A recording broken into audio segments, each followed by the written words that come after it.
Tonight we ask, what can explain the mysterious lights of Longdendale Valley? More of that later. Now, if you have a pet dog, you'll have seen that it always knows when it's time for walkies. Just a rattle of the lead is all it takes. But some pet owners report that their dogs are a lot more perceptive than that and have powers which are beyond rational explanation. Yvonne Dudley has lived in Wanstead, East London, with her golden retriever, Lovely, for 10 years. He's a lovely dog. He is an excellent friend. Oh, he's the best dog I've ever had. He has actually consecutively stopped 5 burglaries. In September 1994, Yvonne decided to go on holiday to Malta for a couple of weeks. As usual, she left Lovely with her friend Nancy Simmons, who lives the other side of London. I had the pleasure of looking after Lovely Dudley for 10 years. No bother at all to myself or my husband. While Yvonne was away on September the 30th, Lovely, in Nancy's house, started to behave strangely. He started to bark and jump about. He seemed so much different. It all to me seemed most unusual and amazing, especially for him, you know. There was nothing going on around the house or in the street which would cause any consternation to the dog at all. Yvonne returned from holiday to discover that her house had been burgled. The police already knew because they'd been contacted by an alert neighbour. When I got home, the police told me they'd broken in on the 30th September. It was a frightful lot of mess. Well, Nancy came home with me, and of course when she discovered that it was the 30th September, she said, "Oh my heavens, that's why he had us up all night." Lovely knew something was going on, and he just wanted us to know. There's no possible way he could have known other than his sort of psychic sense, because he was 40 miles away.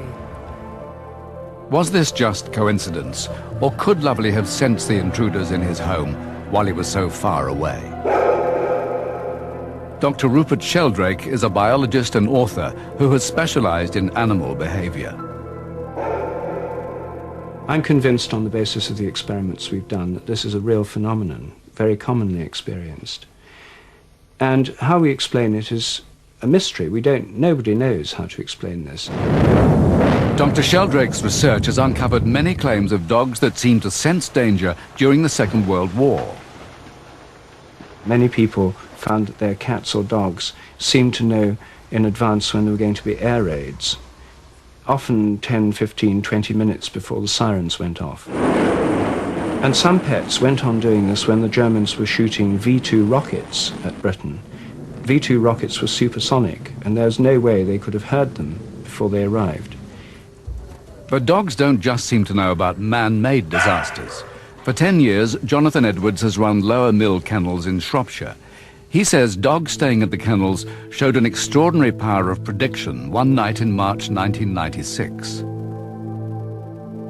There was about 15 dogs in the kennels that night. They'd all been in kennels before. They all knew the routine. They settled into kennels very well. They never gave me a problem until the night in question. And it was about 11 o'clock. I heard the dogs barking. I thought they must have been an intruder. I just couldn't find anything around at all. They were just barking, bark, the whole time. They were showing all the signs of distress. It was like there was something going to happen, and they were reacting in the only way they knew possible. Suddenly, the kennels were shaken by an earthquake, registering 3.2 on the Richter scale. Scientists say the rock movement that caused the quake happened 5 miles below the surface of the Earth. The earthquake was terrifying. I mean, you expect Shropshire to be such a quiet place. It was as though a lorry had hit the side of my house. It was a terrific rumbling, and everything was just going crazy. It was very, very frightening and very noisy. It was just incredibly noisy. I believe the dogs predicted the earthquake about half an hour before it actually happened. Over many centuries, people have noticed animals getting disturbed or restless before earthquakes. I'm currently doing research in Santa Cruz, California, collecting stories from pet owners about the way their pets behaved before the great 1989 earthquake. The reason I'm doing this is because I think if we can put together a simple guideline about what to look for in your pet before an earthquake, we'd have here the basis for an earthquake warning system. This apparent ability in dogs is not just confined to predicting danger. Samson's a golden retriever. He's 5 years old. He's quite a sensitive dog. He's tunes into people quite a lot. Oh, I adore him. He's a real character. Catherine O'Driscoll and John Watt, who live in Warslow, Derbyshire, have always felt that Samson was someone special. When Samson was about 12 months, we first noticed what was likely to be of interest. In essence, he became very agitated whilst I was waiting to collect my wife at the railway station, and became aware of when her train was arriving, although he ignored all the others. At first, John and Catherine thought it might be coincidence, and then one event convinced them that Samson had extraordinary powers. Over the last couple of years, twins Joanna and Julia Story have been charged with looking after Samson when his owners are away. Catherine and John went to Greece for 2 weeks, so me and my sister and my mum went with dog sit for him down Derbyshire. Well, we went for a holiday in Kefalonia. We were pretty glad to be going home, so we got onto the plane. They were due to take off at 12 midday, English time. Me, my mum, Julia and Felicity, my cousin, were sitting watching telly, and then Sammy ran to the door at 12 o'clock, got up, opened the door, nobody was there. And it taxied up the runway and came to a halt, and the pilot announced that there was a fault and we had to sit on the plane. And at this point I'm almost in tears because I'm wanting to get home to my dogs. Ladies and gentlemen, once again I apologize for the delay. Hopefully we'll be on our way as soon as... And we sat on that plane for 2 hours, not knowing whether we were actually going to go home or not that day. Eventually the plane took off 2 hours later. Then at 2 o'clock, Samson went to the door again. Catherine had asked the girls to note the time whenever Samson did this. When we got home, we said hello to the dogs and the girls, and I actually asked the girls whether Samson had run to the door at any time that day. And Joanna said yes, he did. He went running to the door barking at 12, and there was no one there, and he did it again at 2 o'clock, which was the equivalent time to our takeoff. Could this be telepathy, a paranormal response? Can Samson sense Catherine and John's thoughts many miles from home, even across oceans? It's not just sounds from the people miles away. It's not smells. It's not routine. It's not the people at home knowing when they're coming and the pet getting the information from them. Our experiments so far seem to have ruled all these things out. Therefore, it's an invisible connection. We could call him psychic, but then we're all psychic if we only knew it. Catherine and John heard about the work that Dr. Sheldrake was doing and decided to get in touch to see what he thought of Samson. My own explanation would be in terms of what I call a morphic field. Morphic fields are fields within organisms and around organisms. They're what hold groups of organisms together. A flock of birds, for example, when they all turn at the same time, do so because I think they're connected by this field. I think morphic fields connect pets to their owners because they're part of a social group. The pets bond with the human beings, and that's, I think, also the basis of the communication between them, even if they're miles apart. Dr. Sheldrake sent one of his assistants to help Catherine and John test Samson. The experiment was entirely conducted by the research assistant. So we set up a video on the door so that if Sam went running to it, they could see him. And we went off to the pub.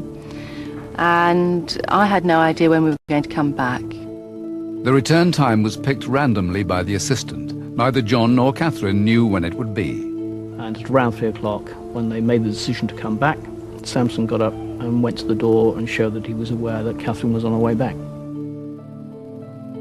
Within 2 minutes of them deciding to go home, Samson had got up to wait for them.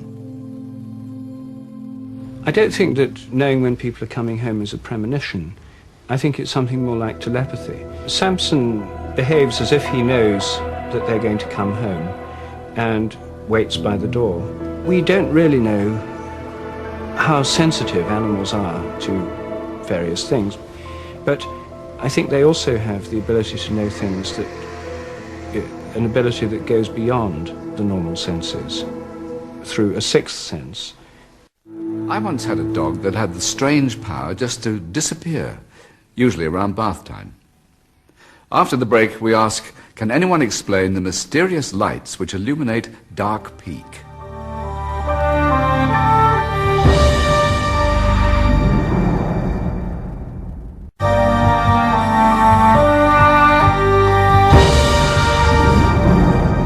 Most of the encounters we feature on Strange But True fall into a clear category: sea monsters, UFO sightings, hauntings. But our second story tonight is more difficult to define. No one has the vaguest explanation for the mystery of Dark Peak.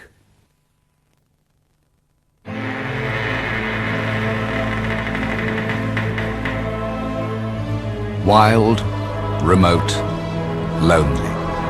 The harsh landscape of Longdendale Valley in Derbyshire. Stories and legends flourish here, nurtured by centuries of isolation and rugged geography. The Roman legions who marched across the moor are said to be here still, their ghosts seen in the dead of night. There are more sightings of strange phenomena and strange experiences in this valley than in any other part of the Peak District. More myths and legends, tall stories handed down the generations. Maybe, but there is one intriguing mystery that can't be written off quite so easily. Every year, there are reports of supernatural lights in the valley. I've been investigating the Longdendale lights now for 10 years, and there's hardly a year goes by without there being a sighting. I've absolutely no doubt about it that there's something there, but I don't know what it is. There are things stranger than we can think on these hills. I've never seen anything ever before like what I did see that night. It's an experience I will never ever forget. Nearly 30 years ago, Barbara Drabble lived in the valley with her husband Ken, then the Chief National Park Warden.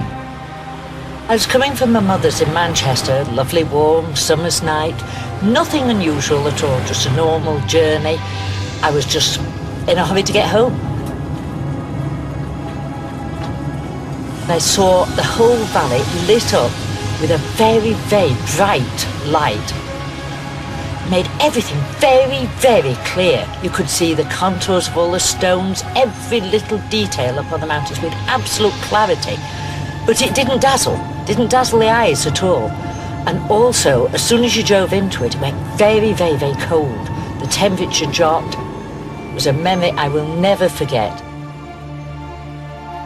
There wasn't anybody else about. I felt very lonely, very frightened, and it was the most unusual thing I think I could ever see.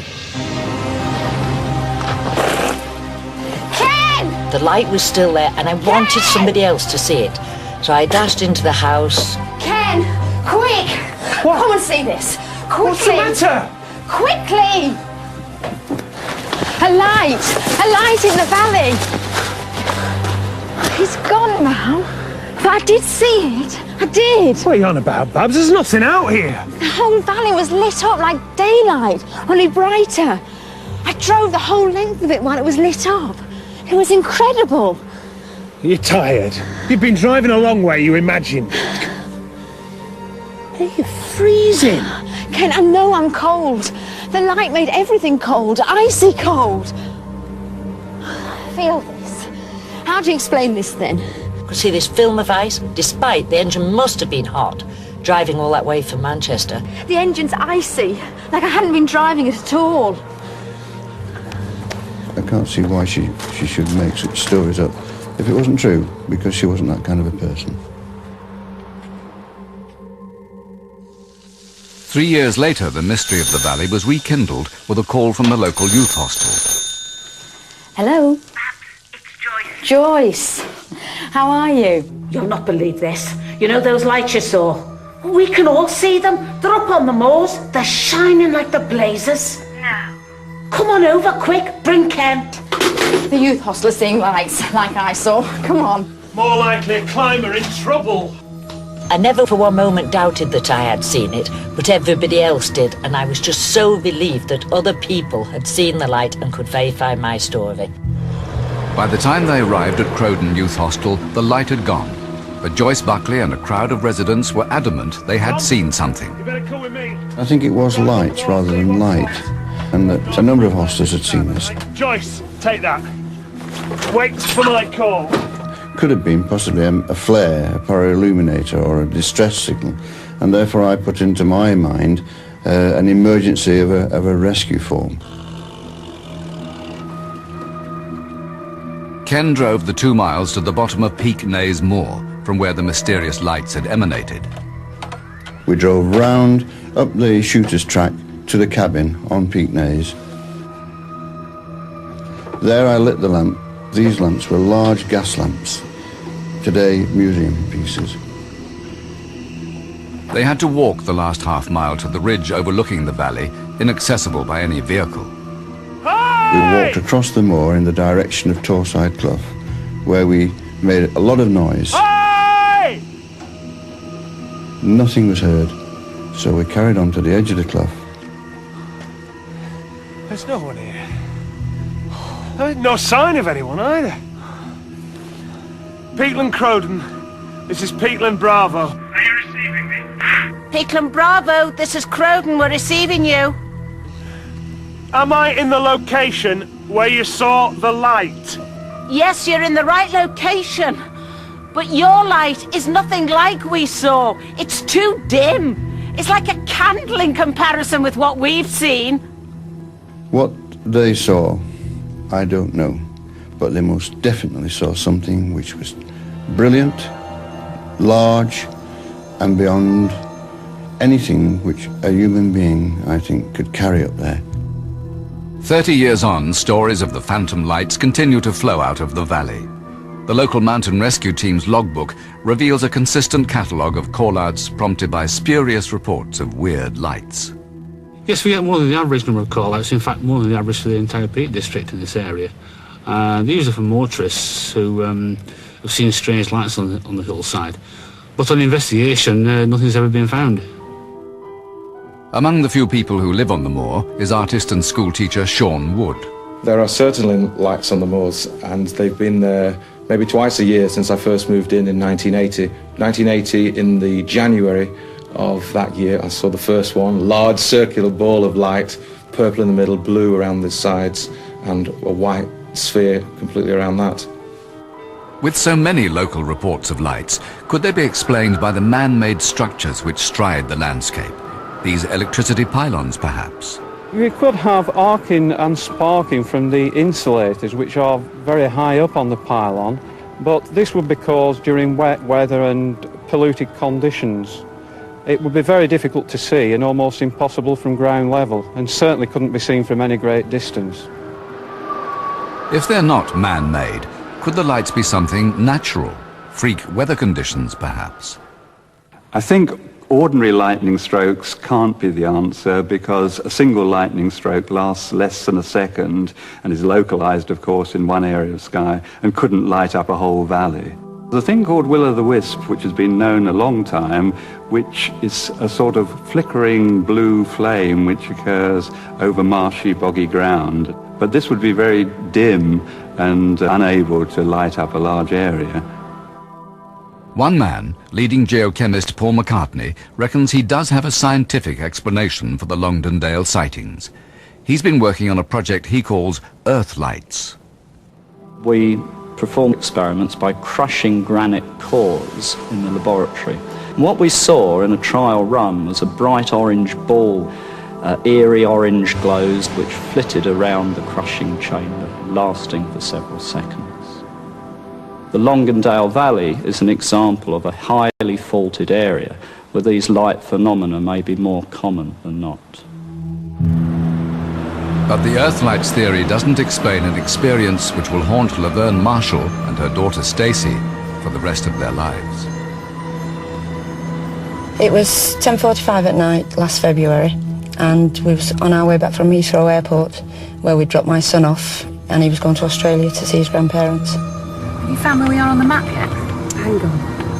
I hate map reading. I give up. They drove through the valley along the same road Barbara Drabble had taken nearly 30 years before. Suddenly, out of nowhere, these 5 balls of lights just appeared. Stacey, stop mucking about with that torch. Mum, the torch isn't on. That's not the torch. What are they? Very, very bright. Couldn't see through them. And they was just dancing up and down on the dashboard. Just stay still, Stacey, and try to keep calm. There was no cars, no car red lights, no planes above, no, like, farms around. So where they come from was, I don't know. I don't know why, but they was here and they were scary, and I just didn't want to touch them. And I looked in the mirror a few seconds later, and they appeared to be on the back window dancing up and down. No one in their right mind will believe this. Why don't they just go away? Stacey, just shut up. While they was in the car with us, we was absolutely petrified. My instinct was to keep driving to get where other people was, street lights. And I knew I wasn't too far away, so I just kept going. As we approached Crowden and we come towards the youth hostel, the lights just vanished. They wasn't there no more. They just vanished as quickly as they came. They've gone. You all right? It's something I've never seen before, and I really wouldn't like to see again. I suppose there is something up here, but nobody knows what it is.